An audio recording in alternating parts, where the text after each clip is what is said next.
Eh bien, bonjour à tous, les amis.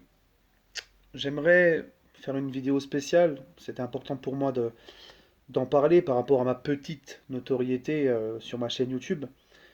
Et c'était le moment pour moi d'en parler. Donc, c'est vraiment une vidéo hors foot. Ça n'a rien à voir avec le foot.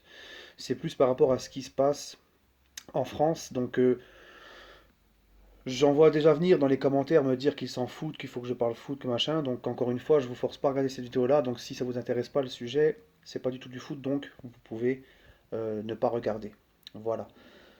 En fait, je voudrais parler par rapport à tout ce qui se passe en France. Je suis obligé d'en parler parce que ça me touche en tant que Français converti à l'islam et en tant que Français tout court. Parce qu'en fait, comme le titre l'indique dans cette vidéo, la France dans laquelle on est en train de vivre actuellement n'est pas la France que j'ai toujours connue depuis tout petit. Moi, on m'a éduqué, que ça soit à l'école à l'époque, que ça soit dans ma famille, partout. J'ai reçu une éducation de respect. Même à l'école, respecter l'autre, peu importe sa différence, peu importe sa couleur, peu importe ses origines.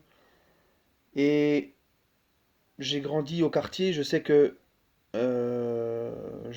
par exemple, quand il fallait faire un match de foot ou n'importe quoi, on était tous ensemble, on s'en fichait de ce que t'étais, on s'en fichait ouais, de la religion que t'avais, de la couleur que t'avais, de où tu venais. Ça ne nous empêchait pas de s'amuser, de jouer tous ensemble, s'éclater. Et en fait, on est rentré dans une situation où maintenant, on cherche à diviser les Français, à faire pousser la haine de ce qui est différent dans le cœur et la tête des Français. Et quand je vois les réactions des gens dans les médias, sur les plateaux de télé, dans les réseaux sociaux, beaucoup de Français, malheureusement, sont cultivés devant BFM, devant CNews, plutôt que de se cultiver en essayant de dialoguer avec une personne d'origine ou de religion différente, ou essayer de lire des livres pour comprendre certaines choses. Et moi, ça me fait mal de voir qu'on est en train de faire tout un débat pendant des semaines et des semaines sur le voile en France, hein, le voile d'une femme musulmane. Ça me dépasse.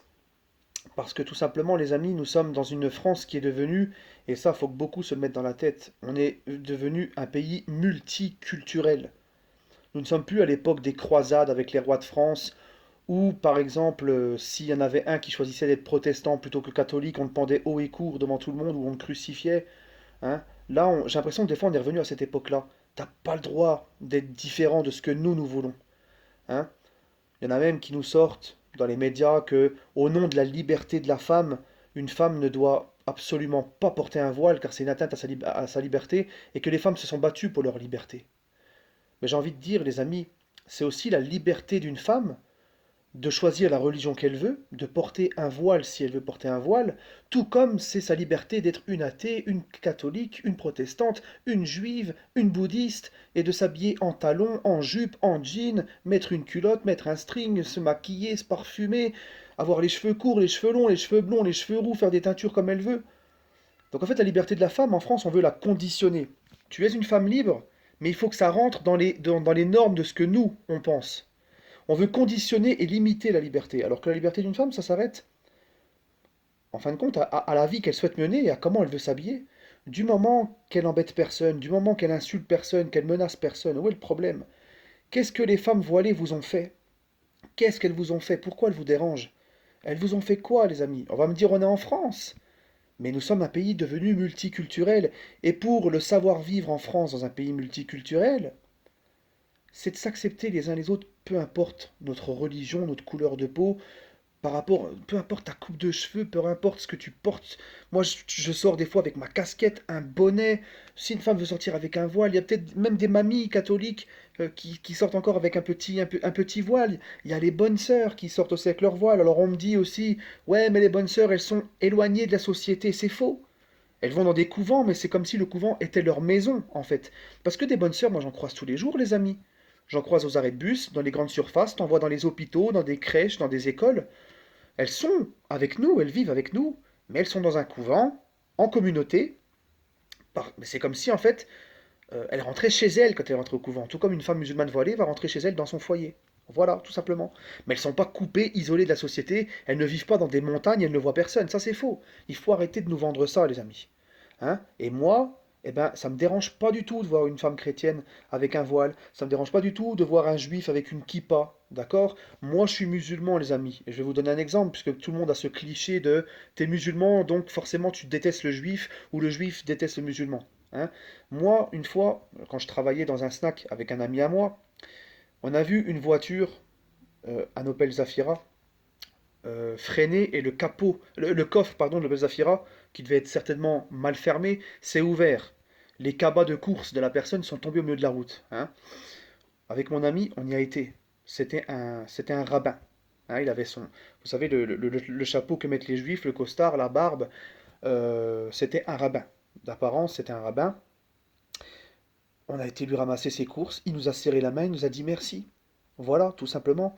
C'est le respect mutuel, se respecter, peu importe ce qu'on est. Moi, aujourd'hui, si c'est un bouddhiste, un catholique, un athée, n'importe quoi, un juif, n'importe quoi, qui vient sonner à ma porte parce qu'il a faim, je lui donne à manger. C'est quoi toute cette haine? Où est le problème, en fait, qu'une femme porte un voile? Moi, je me dis, ceux qui sont dégoûtés de voir des femmes voilées, c'est juste parce qu'en fait, ils sont dégoûtés de ne pas pouvoir la mater, en fin de compte. C'est quoi ton problème? Il est où le souci? D'accord? On a tous grandi avec ça. Là, je vois que maintenant qu'il y a eu le problème avec Julien Audoul et la femme voilée au truc des Sénats ou je ne sais plus quoi à Dijon, ma ville en plus, là, je vois que ça fait polémique parce qu'il y a une sénatrice ou une députée, je ne sais plus, qui est venue dans telle école, elle a vu une femme voilée tenir un atelier d'activité pour les enfants à l'école. Elle s'est barrée, elle n'a pas accepté ça. J'ai l'impression que ces gens-là viennent de découvrir le monde. On dirait qu'ils viennent de découvrir ce qu'est le voile en France. Eh, mais ça fait des années que c'est comme ça. Moi, j'ai grandi avec des femmes voilées qui venaient chercher leurs enfants à la maternelle. Ils rentraient dans l'école, ils allaient chercher devant la classe leurs enfants à l'école pour les récupérer. Elles nous accompagnaient dans les sorties scolaires. Elles préparaient les goûters. Elles participaient aux activités. Est-ce qu'on en est mort? Est-ce qu'on est traumatisé? Non. C'est vous, les médias, les politiques, qui veulent créer la peur, la haine d'une certaine communauté dans le cœur des gens, qui veulent nous diviser. On, est, on, on était si bien avant tous ces problèmes. Hein. Là, ça fait vraiment peur, les amis. Quand je vois des gens comme Zemmour, comme Zineb Razoui, machin, tout cela, qui sont sur les plateaux télé et on les laisse déverser leur haine, diviser les Français, mettre la haine dans la tête des gens. Moi, je peux plus, moi, regarder BFM, ça, je ne peux plus, les amis. Et une femme comme Zineb Razoui, qui appelle par exemple la police à tirer à balles réelles sur ceux qui s'en prennent à eux, etc. Mais est-ce que cette femme se rend compte qu'à chaque fois qu'elle fout un pied sur un plateau télé, elle appelle à la haine? Elle ment sur l'islam, elle ment sur les musulmans, elle appelle à la haine d'une communauté, et maintenant elle va carrément jusqu'à demander à ce qu'on tire sur des gens, etc. Parce que la police aussi, on peut en parler, moi je viens du quartier, alors je ne cautionne pas du tout ce que les gens font, hein, ce que certains jeunes de quartier font quand ils attaquent les policiers, etc. D'accord? Mais il faut savoir aussi qu'il y a beaucoup de policiers qui sont dans la provoque. Il y a des policiers qui aiment provoquer, qui aiment emmerder gratuitement certaines personnes de quartier. Je l'ai vécu, des potes à moi l'ont vécu, ou même moi, un jour je suis sorti de la mosquée, j'étais en là-bas, les flics sont passés en fourgon, j'aurais rien demandé à personne, je les connaissais même pas, ils me connaissaient même pas. Ils ont ouvert la fenêtre, ils m'ont fait boum, juste pour provoquer. Voilà. Donc cette Zineb Razoui là, euh, elle défend donc les flics qui se font attaquer, menacés, d'accord. Mais le problème, c'est que cette femme-là, c'est un mélange de tout. Elle incite à la haine constamment. Elle incite à la violence constamment. Ce sont des gens, en fait, sur les plateaux télé, on invite que des gens qui incitent à la haine et à la division. Et ça commence à bien faire. Nous sommes un pays multiculturel.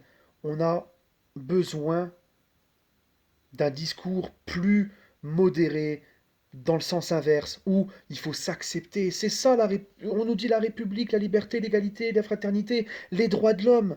Hein. Les droits de l'homme n'empêchent pas une femme, les droits de l'homme n'empêchent pas une personne de suivre sa religion, de pratiquer sa religion. Parce qu'encore une fois, on veut aussi, en France, redéfinir la laïcité. Il y a beaucoup de pays laïques dans le monde entier, on est le seul pays à faire des polémiques sur le voile. Je parle pas de la burqa, tout ça, je parle du voile, moi. Vraiment le voile où on voit le visage, on voit tout, sauf les cheveux, etc. Et nous sommes le seul pays laïque à faire le débat, etc., matin, midi et soir. Parce qu'en vrai, la laïcité, c'est quoi? C'est la séparation de l'État et de l'Église.